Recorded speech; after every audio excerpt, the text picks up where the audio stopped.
Alright guys, so for today's project, just to wrap up our little mini series we've done from reclaimed pallet wood, what we're going to do is we're going to build two separate styles of picture frames, something small and quick that you could have around the house or give as gifts to friends. So first thing we're going to need to do is we're going to take the boards and we're going to run one side along the joiner to square up one face so that one face is true. Then we're going to rip them down just about in half to about 1.5 inches for our rails and stiles for our picture frames. So here we go.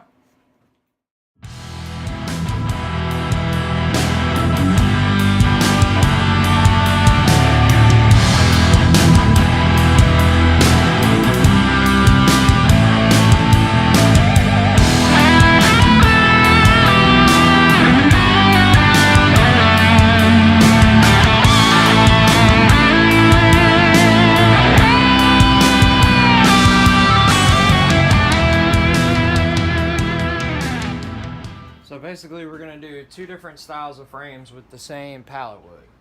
One, we're going to do just straight mitered corner, okay?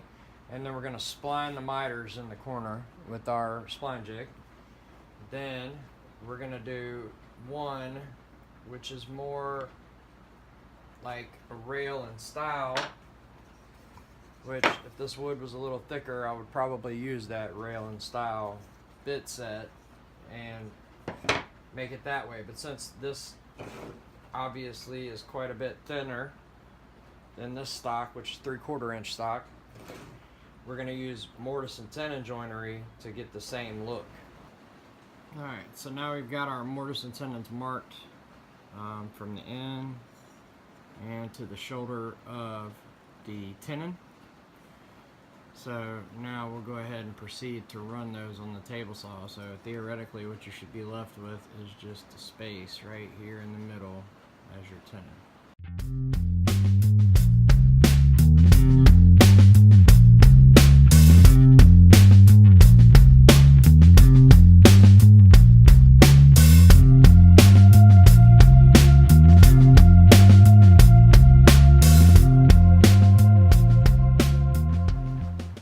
So then theoretically that's what you should be left with.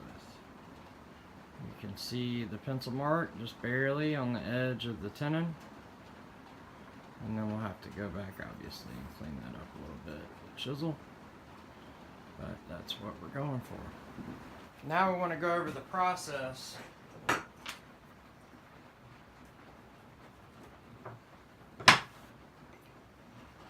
of how to mark where we want to cut the shoulders of the tenons, right?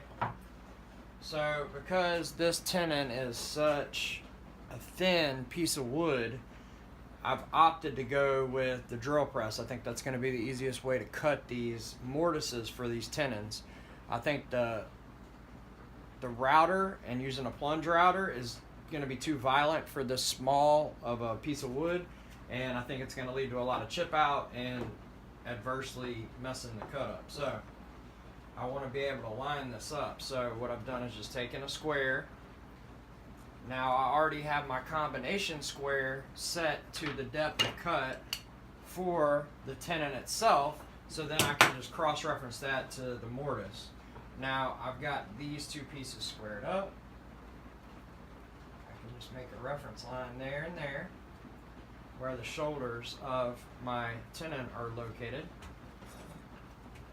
and then I can come back with my combination square for the depth, and I can say I need that mortise to be cut this deep. So I can just line the edge of that up, and now I've transferred where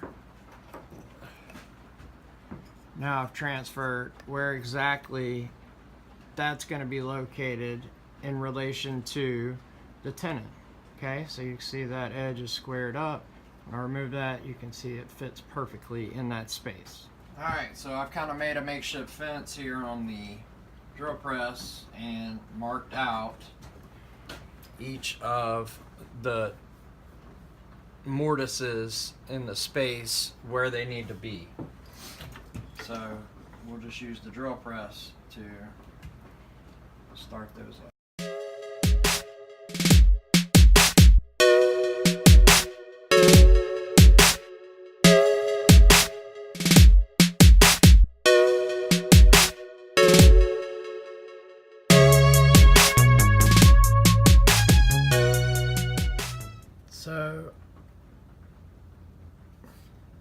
So we're left with those little mortises to clean out there with the chisel. Okay, so now we have our two different style frames laid out. Our mortise and tenon frame here, and just making sure that everything's square. And then our splined miter here. So we've got that in the corner braces and allowing it to dry just right now with the glue on the miters. Let those miters dry up, and then we'll put it in the spline jig and cut the splines for those guys.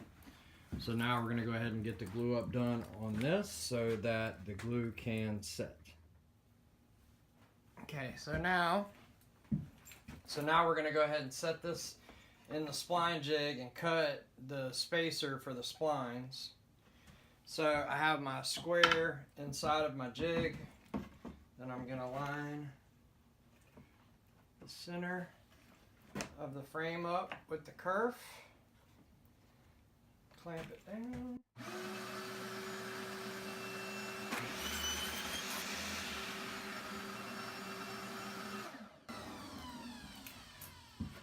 And then you have your spline spacers cut all the way around. Now we're just going to put the glue on the splines and slide them into place.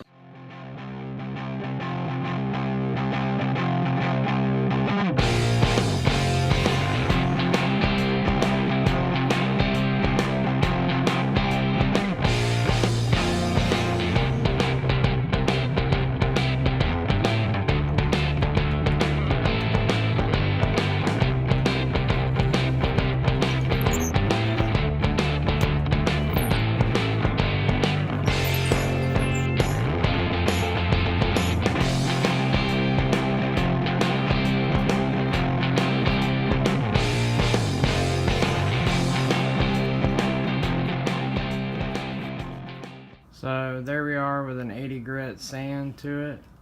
So this is my very first project where I've put splined miters in a project, and you can see definitely got some learning to do. I got some little voids there, and this one I had to double the spline up because my jig slipped and I doubled the size of the spline joint, and that one's got a little bit of a void, but we can fix that. A little glue and a little sawdust and make it kind of disappear. So if you have access to glass in some other way, then by all means use what you have at your disposal. But for me, the cheapest way for me to get glass and backs for the frames is here in South Mississippi, which I'm pretty sure in most of the US there's some sort of 99-cent or $1 store. And that's where I buy these frames. All I'm after in this frame is the glass. Okay, so it's helpful too to have the little back if these guys want to use it to stand, but I typically put some sort of other hanger method so that they can hang on the wall.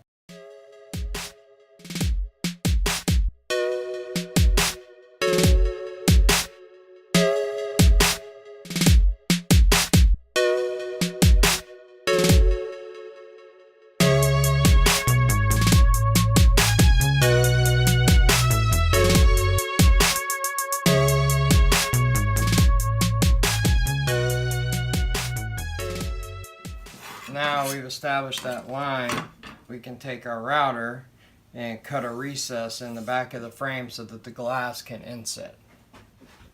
So we want to situate this to cut the inset, but not very deep, not any more than we have to.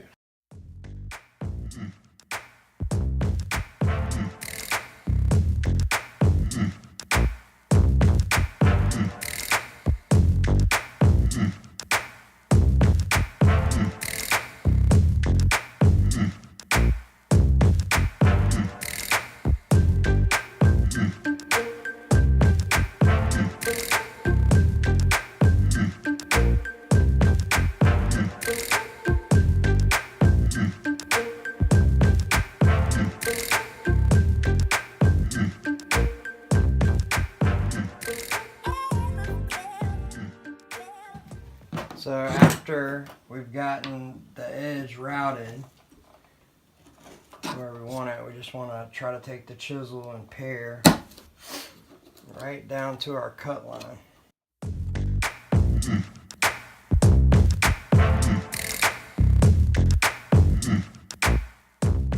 So the next tool I typically reach for, which is far less aggressive, is my Dremel.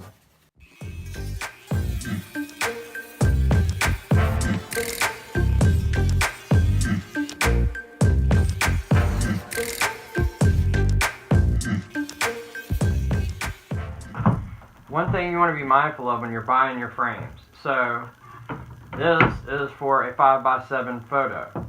This came out of this frame, which was labeled as a 3 by 5.5. 3.5 by 5 rather. Okay.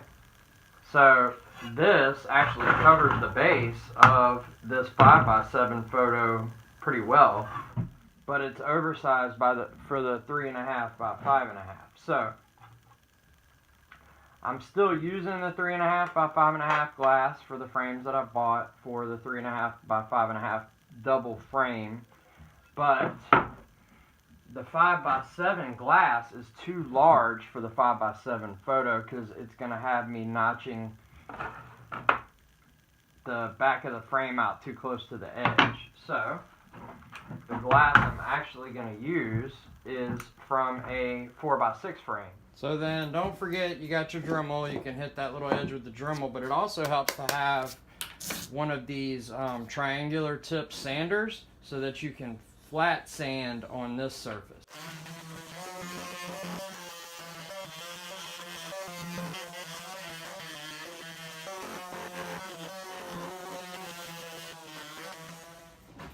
So now we've got a good fit, and our glass is in there. I know that's kind of hard to pick up on camera, but it's in there.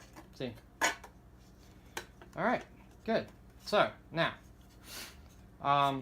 the next step that I usually take is we're going to set up our router table, and we're going to put a nice little profile on this outside edge right here. Now, while you're doing that, you can also put a profile on the inside edge, but that's a little more difficult to try to route to the inside of this surface.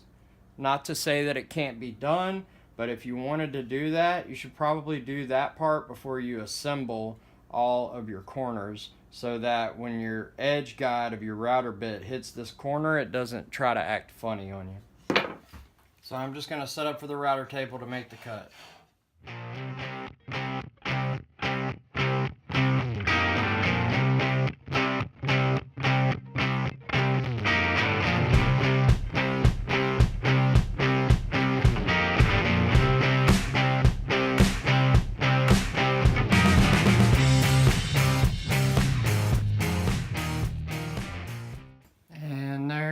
The profile that you're left with. So just a nice subtle break from that hard 90. There we go, you can see it a little better like that.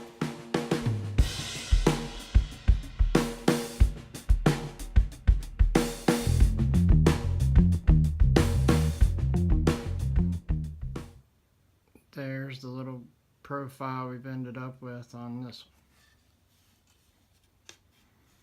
So changing the height of the cut definitely affects what your outcome is on this.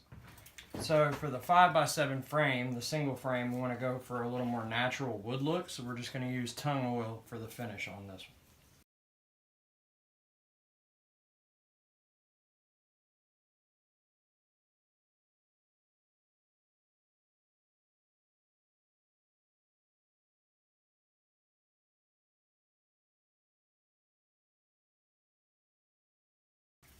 There it is with just our first coat of tung oil. You can see it's got a nice sheen to it, and we're not trying to disguise or hide any of the natural blemishes that may be in the wood. So one cool thing about this that I think is pretty neat is because we did mortise and tenon, when we rabbited the back to create the recess for the glass to rest in, we exposed the joint. So that won't be visible from the front of the frame, obviously. But I think that's kind of neat that from the back you can see where we jointed our wood in there. And you can also see that my mortise and tenon cutting definitely needs some work, because my tenons are quite a bit off from my mortises. On this one, we're going to choose a stain that is really dark, so we're going to cover up a lot of those natural blemishes that occur in the wood.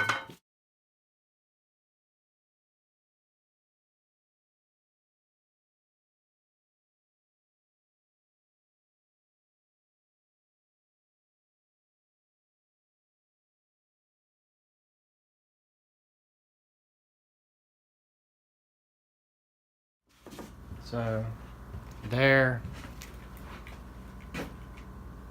that finish, as opposed to that really natural finish. So we're about ready to wrap this project up. One big thing we have to have is a way to hang it on the wall. Typically I would cut a keyhole in these, but with these particular smaller frames I don't have enough room to do that. So just find the center point on your frame, line that up. I'm going to use sawtooth hangers for this.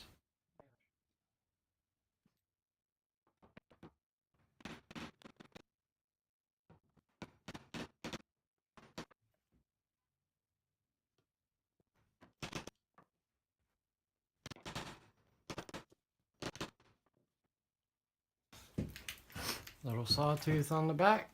But with this one, we're going to have a couple options, because with the backs on them, they'll be able to stand. So let's go ahead and do that.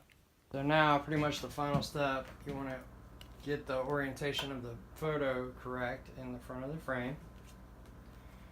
Place the backing down, and then the little back that comes with the photo, or with the frame rather, get it in there. Okay. Now you have this tool, which is called a point driver, right? So I've done this in the past and used small finishing nails, but this looks a lot better.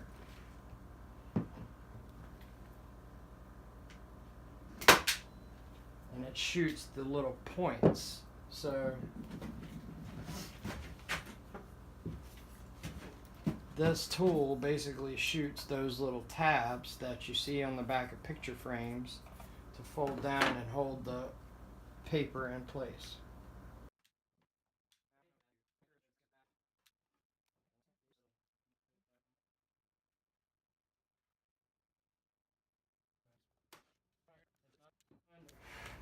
If you're going to plan on doing a lot of picture frames, I highly recommend buying a point driver. You can find these at hobby stores, or you can find them online, and it works just like a staple gun, except for the fact that it drives points. So you've got that standardized back in there, and that can hold it up, or we have the sawtooth hanger where you can hang the frame on the wall. And there you have it, finished product. So this is just one example of the myriad of things that you can do with your pallet wood.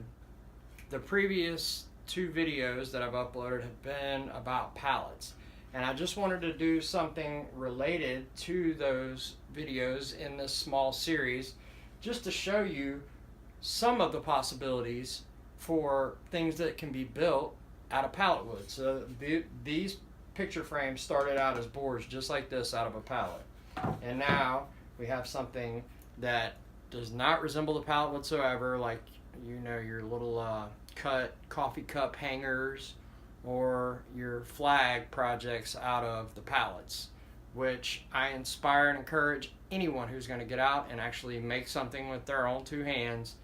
Go for it. If that's where you want to start, awesome. But you don't have to stop there. You can keep going, break these things down, and make really awesome projects out of it. Thanks for watching. Like, subscribe, Dimensions Woodworks.